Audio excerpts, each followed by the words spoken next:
วันที่ 8 พฤษภาคม 2026 ที่เซบู ประเทศฟิลิปปินส์ สหายซอนไซสีพันดอน นายกรัฐมนตรี แห่งสาธารณรัฐประชาธิปไตยปาตาลาว ได้พบปะกับสหายเลมิงฮึง นายกรัฐมนตรีแห่งสาธารณรัฐสังคมนิยมเวียดนาม ในโอกาสที่เดินทางเข้าร่วมกองประชุมสุดยอดอาเซียนครั้งที่ 48 และบรรดากองประชุมที่เกี่ยวข้องในระหว่างวันที่ 7 ถึงวันที่ 8 พฤษภาคม 2026 การพบปะครั้งนี้2นายกรัฐมนตรีลาวและเวียดนามต่างก็ได้แสดงความปิติยินดีที่ได้พบปะกันอย่างเป็นทางการเป็นครั้งทมิตรซึ่งเป็นการสืบทอดประเพณีอันดีงามที่ทั้งสองประเทศเคยปฏิบัติร่วมกันมาและเป็นการยั่งยืนให้เห็นถึงความสามัคคีหักแพงอันสนิทสนมและความไว้เนื้อเชื่อใจซึ่งกันและกันในขอบเขตสายพัวพันธ์แบบพิเศษระหว่างลาวเวียดนาม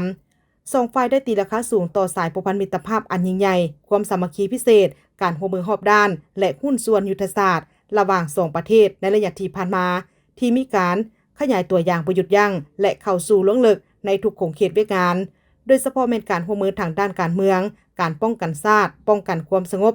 ที่นับมีความนักแน่นและเป็นเสาค้ำอันมั่นคงให้แก่สายพัวพันธ์ของทั้งสองประเทศ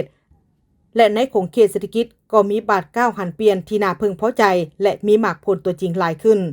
ในตอนหน้าสองฝ่ายเห็นดีเป็นเอกภาพที่จะเฮ็ดเวียกร่วมกันอย่างใกล้ชิดเพื่อกะเกียม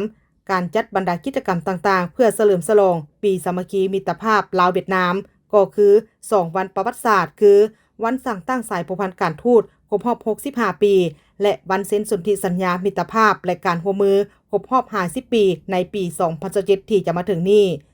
พร้อมทั้งสืบต่อจัดตั้งผันขยายเนื่องในจิตใจของการพบปะระหว่าง2กรมการเมืองและหมากผลของกองประชุมครั้งที่48ของคณะกรรมการร่วมมือลาวเวียดนามโดยเฉพาะเป็นการเล็งลัดบรรดาโครงการร่วมมือยุทธศาสตร์เป็นต้นแมนโครงการเสื่อมจอดต่างๆให้มีความคืบหน้าอย่างเป็นรูปธรรมและมีประสิทธิผลตัวจริง